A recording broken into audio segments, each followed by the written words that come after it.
durait encore jusqu'à cette année, il m'a dit très clairement, ça n'est pas nous, ce sont les mandarins, c'est-à-dire ce sont les grands patrons de la médecine qui coincent le nombre de médecins pour pas être trop, pour se partager la galère. Je schématise, hein, c'est ce qu'il m'a expliqué. Deuxièmement, aujourd'hui, vous savez peut-être que le numerus clausus y tombe, mais le numerus clausus, il continue naturellement. Parce que pour former un médecin, d'abord, il y avait le cadre de la première année, je vous en parle parce que ma fille vient de passer l'an dernier. Alors donc, elle est passée au numerus clausus, mais maintenant, à partir du moment où on est en deuxième année, 3, 4, 5, il va falloir faire de l'internat. De l'internat, ça va dépendre de quoi? Du nombre de places disponibles en internat. Et le nombre de places disponibles en internat, ça va dépendre des services et surtout des professeurs pour accueillir les internes. Et si on n'a pas plus de professeurs, c'est le même problème que l'éducation nationale, si on n'a pas plus de professeurs pour accueillir les futurs médecins, on va persévérer un numerus clausus naturel. On n'en sort pas, et effectivement, il y a des grandes décisions à prendre, et personne ne les prend, c'est ça le problème aujourd'hui. Et on est coincé encore pour pas mal d'années.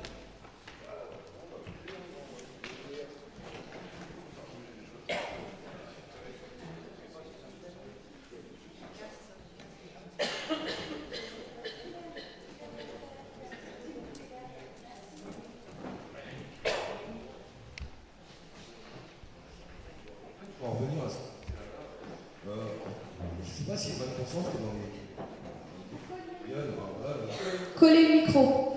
En fait, à un moment donné, on va tout s'y passer, on va devenir âgé. Et moi, ce que comme disait madame tout à l'heure, voilà, Internet, mais pour les personnes âgées, si tout ferme, c'est ce qu'on voit partout, mais on va faire quoi? Enfin, je me mets à voilà, je me mets à la place de... Parce que je paie ma maman jusqu'à son... Et le fait que c'est ça, c'est bien beau de... Comment je pourrais m'expliquer?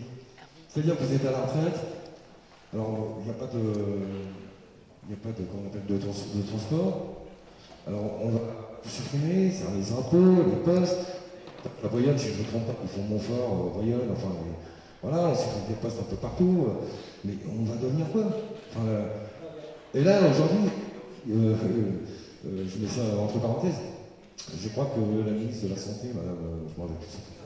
Voilà, elle a fait une augmentation, enfin elle envisage une augmentation de 0,5 sur les frais hospitaliers, je crois. Voilà, c'est un plus, où on se fout de nous. On n'augmente rien, mais tous les jours ça passe. La seule question, c'est personnes âgées. Voilà, franchement, ça me tient à cœur, mais c'est un gros souci. Hein. Je ne sais pas comment on peut y répondre, mais et je vois l'hôpital de Bernay, ils ont commencé par la Chadée, l'hôpital à domicile, ils l'ont bien pour tenir, enfin. Et on a quand même dit aux gens, vous signez le contrat, sinon c'est dehors. Tout ça, les gens ne savent pas tout ça. Enfin, parce qu'on a l'occasion de. Enfin, ça a été mon cas, et quand on a l'occasion de discuter avec des aides-soignantes ou des infirmières, qui justement après ont fait grève pour la maternité derrière, voilà, on dispatche tout, et on n'a pas le choix, on a le couteau sous la gorge, c'est comme ça ou rien. Et au lieu de, je sais pas, d'intervenir, de 15 km pour intervenir chez une personne âgée, moi je vois ma mère, elle était alitée, bah non, il y a 30 km, donc j'en ai besoin la nuit, en cas d'urgence ou quoi, et ben il n'y a personne. Enfin, ça met du monde, mais ça met plus de temps. Et un autre exemple, la gériatrie à l'hôpital de Bernay, là on se demande où va l'argent.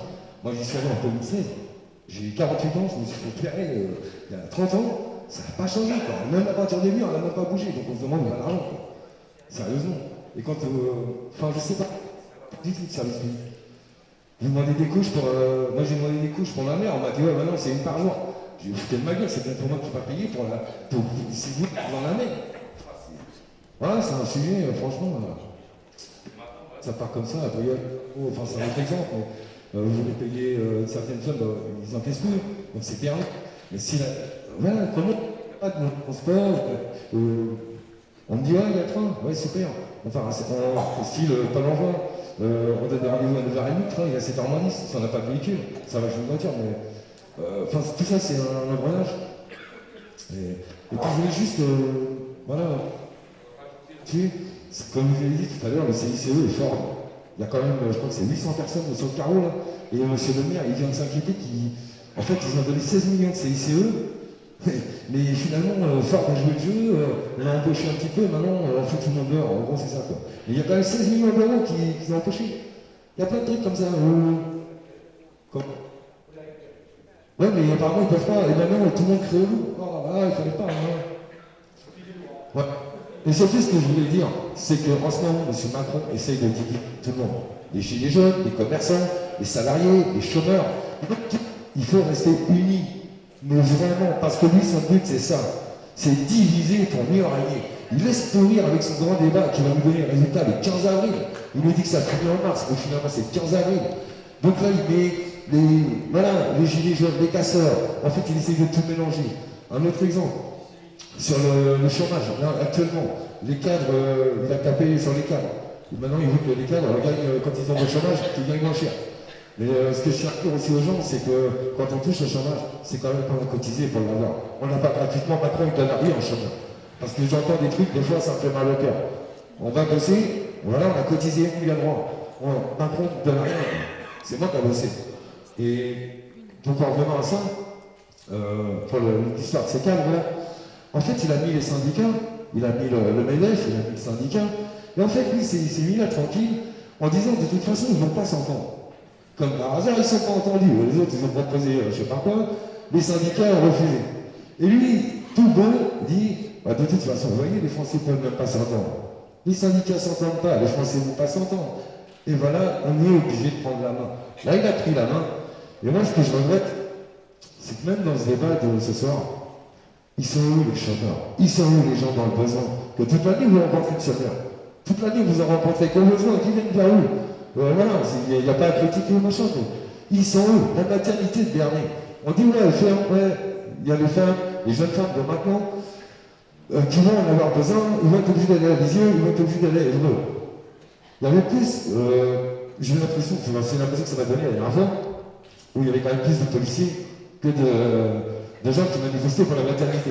Et en plus de ça, entre parenthèses, le ministre de la Santé n'a même pas eu la décence de bien l'ouvert. Donc elle a foutu le camp de l'autre côté, voilà quoi.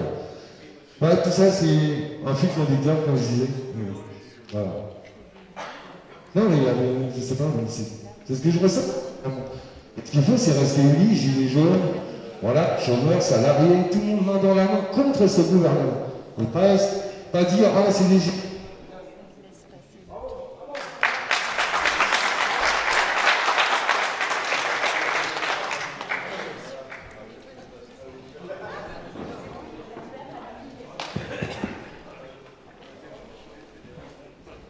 Merci.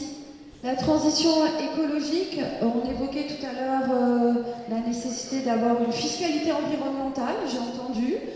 J'ai entendu également le salon de l'agriculture et les producteurs bio. Et monsieur veut réagir. Là, je vais réagir. Je vais répondre au monsieur tout à l'heure, ça date du début, quand il parlait des voitures diesel et des voitures essence.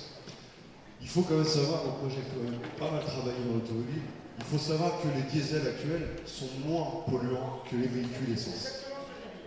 Voilà. Non mais je le redis. Parce qu'en fait, avec les filtres à particules, déjà on pollue déjà beaucoup moins, et l'essence produit du CO2 que le gasoil ne produit pas. Voilà, ça c'était pour la petite parenthèse.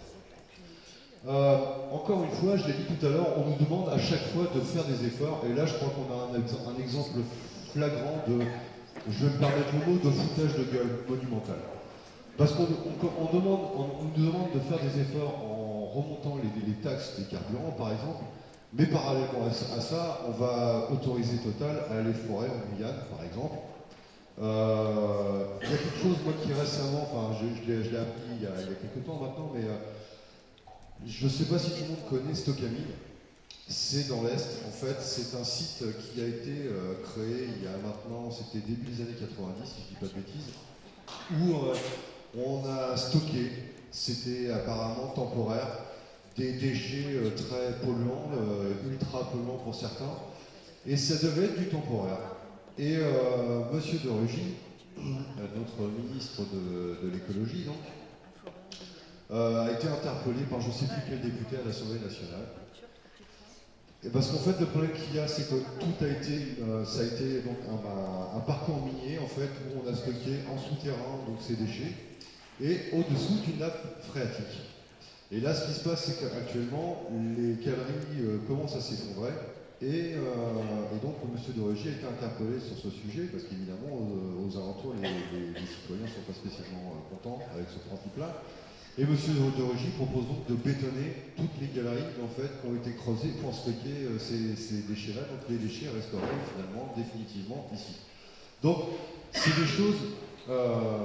Moi, je suis d'accord pour faire. Je suis même le premier à faire des efforts. Je fais mon tri. Je suis d'accord pour ne pas utiliser non plus ma voiture quand c'est pas nécessaire. On en revient au service public. On en parlait tout à l'heure sur les transports en commun. Je veux dire, c'est tout un ensemble qui est à remettre, vraiment à jour, ne serait-ce que sur le transport ferroviaire, parce qu'on a de plus en plus de gares qui ferment, et on est très embêté avec ça. Les transports en public, c'est quelque chose, voilà, qui pour moi, ça me semble essentiel. Et aujourd'hui, on nous taxe, on nous demande encore de l'argent, encore et toujours, mais on nous propose toujours aucune solution. Alors moi j'ai peut-être une proposition à faire. Plutôt que de taxer le pauvre citoyen lambda qui fait tout ce qu'il peut pour pouvoir agir dans l'intérêt de l'écologie, pourquoi est-ce qu'on ne va pas taxer justement tous les constructeurs automobiles, tous ces gens-là, en leur disant, eh ben, écoutez, on arrêtera de vous surcharger de taxes quand vous nous proposerez des solutions capables d'être utilisées et dignes de ce nom.